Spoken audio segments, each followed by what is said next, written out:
Well, good afternoon, Citrus County. Sheriff Dave Vincent here, and it's time for the weekly wrap-up.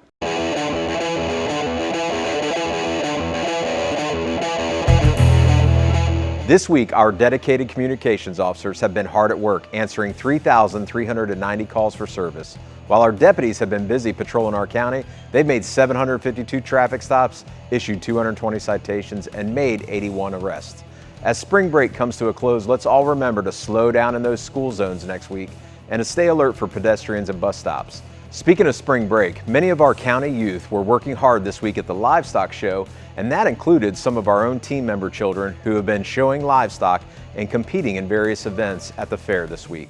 Check out these awesome photos of our future stars. Now, while we are talking about working hard, earlier this week our deputies seized over 130 grams of narcotics after stopping a dangerous drug dealer, and it all started with something as simple as a traffic stop.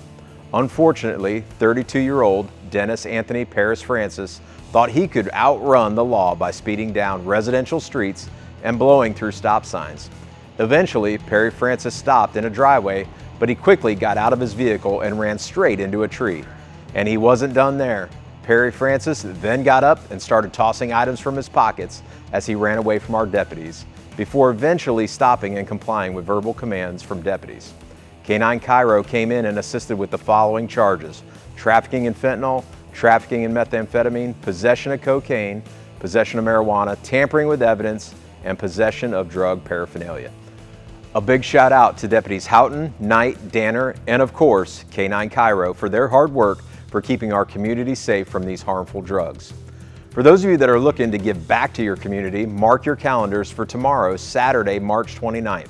Our senior services team is hosting a volunteer recruitment event at the Citrus County Realtors Association from 9 a.m. to 2 p.m. This is a perfect chance to connect with our passionate volunteers and discover how you can make a difference in our community through volunteering at CCSO. And if you've got overdue traffic or criminal fees and fines, don't forget Operation Greenlight begins next week. This is your chance to save 15% on collection fees when paying your court fines in full. And it could even make you eligible to have your suspended driver's license reinstated. For all the details, visit the Citrus County Clerk of Court's website at citrusclerk.org. Don't miss out on this opportunity to get back on the road safely and legally. That's all for this week. If you aren't already, be sure to follow us on Facebook for more updates and highlights. And don't forget to like and share this video so your friends and family can stay in the know with CCSO.